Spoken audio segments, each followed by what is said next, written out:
ایسی پوری کرنے دی جائے. ٹھیک. بہرحال پانچویں چیز جو گناہ ہے جس کو ہم نے معمولی سمجھ لیا، جو پانچویں کیٹیگری آج کی میری، وہ میاں بیوی کے تعلقات کے بارے میں، کہ میاں بیوی کے تعلقات میں کچھ ایسے اعمال ہیں جن اعمال کو ہم معمولی سمجھتے ہیں، جو سنگین شریعت میں جرم ہے.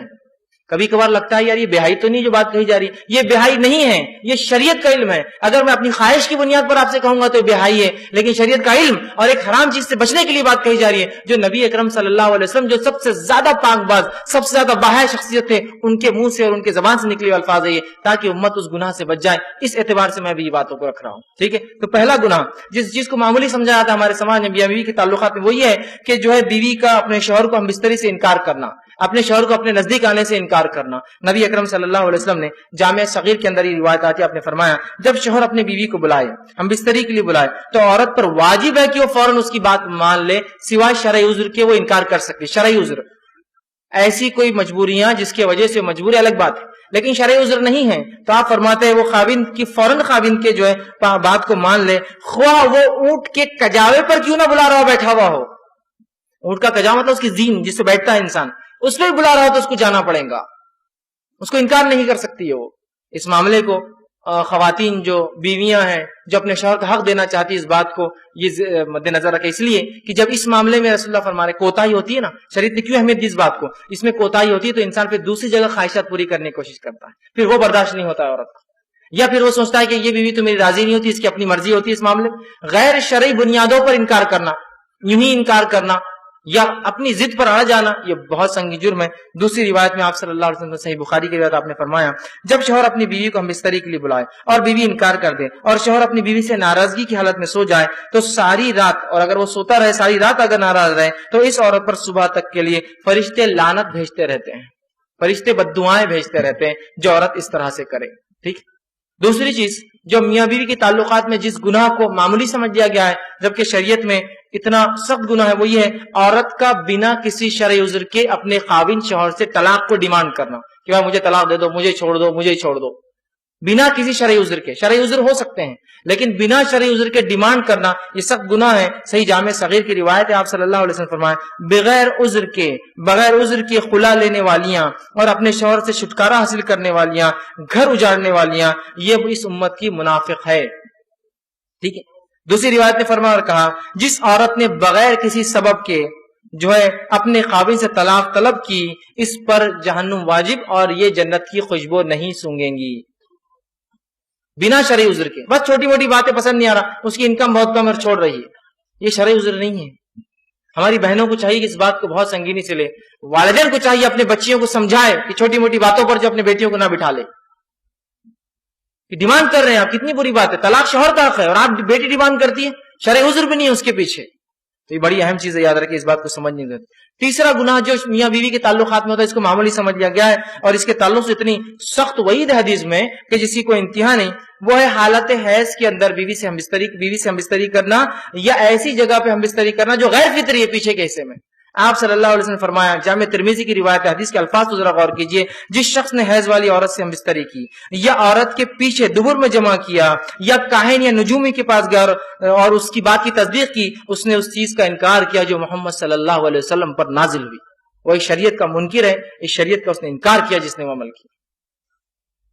اس کے لیے کفارہ شریعت نے باندھا ہے، بہت سخت جرم ہے، لیکن لوگ اس کو سمجھ ہی نہیں پا رہے یا یہ تعلیم شاید حاصل کر ہی نہیں رہے، اس بات کو سمجھ ہی نہیں رہے کہ نکاح جب کریں تو اس سے پہلے اس کے تعلق سے، اس کے آداب، اس کے تعلق سے تمام معاملات کو سیکھا جائے. دنیا کی تمام چیزوں کے اندر ٹریننگ پروگرامز ہوتے ہیں، سب چیزوں کو سیکھا جا رہا ہے، لیکن شریعت کے مطابق کوئی چیز ہو تو وہاں ہم کو شرم آ رہی ہے، وہاں سیکھنے میں شرم آتی ہے. دنیا کی بہائی میں ہم کو شرم نہیں آتی.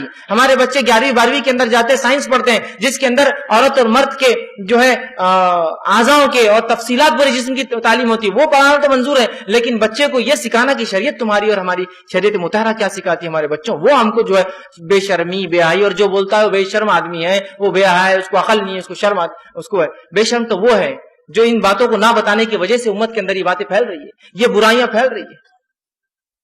بہرحال اسی طرح جو ہے جو باتیں میاں بیوی کی تعلقات کی میں چوتھا گناہ جس کو معمولی سمجھ لیا گیا وہ یہ ہے کہ کسی غیر محرم عورت کے ساتھ خلوت میں اکیلے میں ملاقات کرنا اور کسی غیر محرم عورت سے ہاتھ ملانا، یہ بہت سخت بری بات ہے.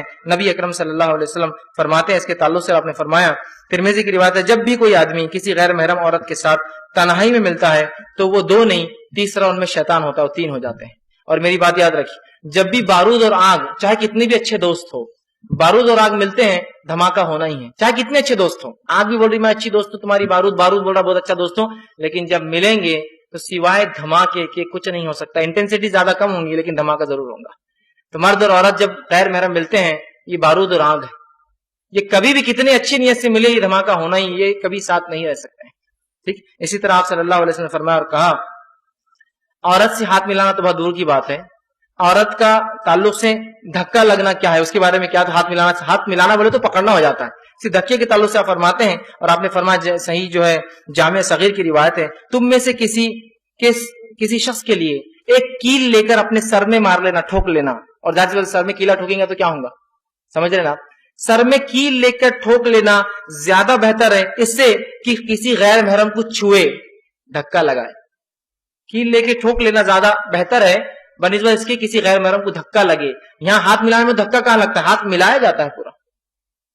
اور اس کو فخر، اسٹیٹس اور پتہ نہیں کیا کیا سمجھا جا رہا ہے. یہ کائے کا فخر اور کائے کا اسٹیٹس، اوچھا پن ہے میرے نزدیک. تو یہ نبی اکرم صلی اللہ علیہ وسلم نے کبھی کسی عورت کا ننگا ہاتھ دیکھنا بھی پسند نہیں کیا، کھلا ہاتھ.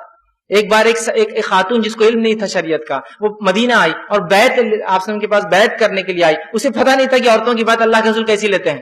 وہ آئے اور اپنا ہاتھ ڈال دیا آسم کے سامنے بیعت کے لیے. آسم فوراً اپنے ہاتھ پیچھے کے نظر پٹے اور کہا، محمد کسی عورت کے ننگی ہاتھ کو چھونا تو دور، ننگی ہاتھوں کو دیکھنا بھی پسند نہیں کرتے ہیں. اور آپ نے چہرہ پھیر لیا اس سے. ہاتھ ملانا، اب یہ ہاتھ ملانا آفس کے لیے ہوتا ہوگا. بہت سے لوگ ان کا کلچر ہوتا ہے. کلچر کیا ہوتا ہے، کسی بھی عورت کو عید ملنے جاتے ہاتھ ملا کے ہاتھ پکڑ کے چومتے. کلچر، یہ کلچر پھالتو کلچر ہے. چھوڑیے اس کلچر کو، نکل کے آئیے اس کلچر سے باہر.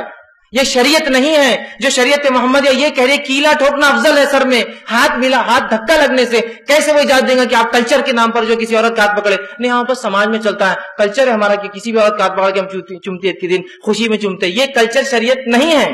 اس کو نکالنا ہوگا ہم کو اپنی زندگیوں سے، ورنہ پھر ہم ان لوگوں کو روک نہیں سکتے ہاتھ ملانے سے، اس لیے کہ آپ بھی تو کلچر کے نام پہ ایک عمل کر رہے ہیں. ٹھیک.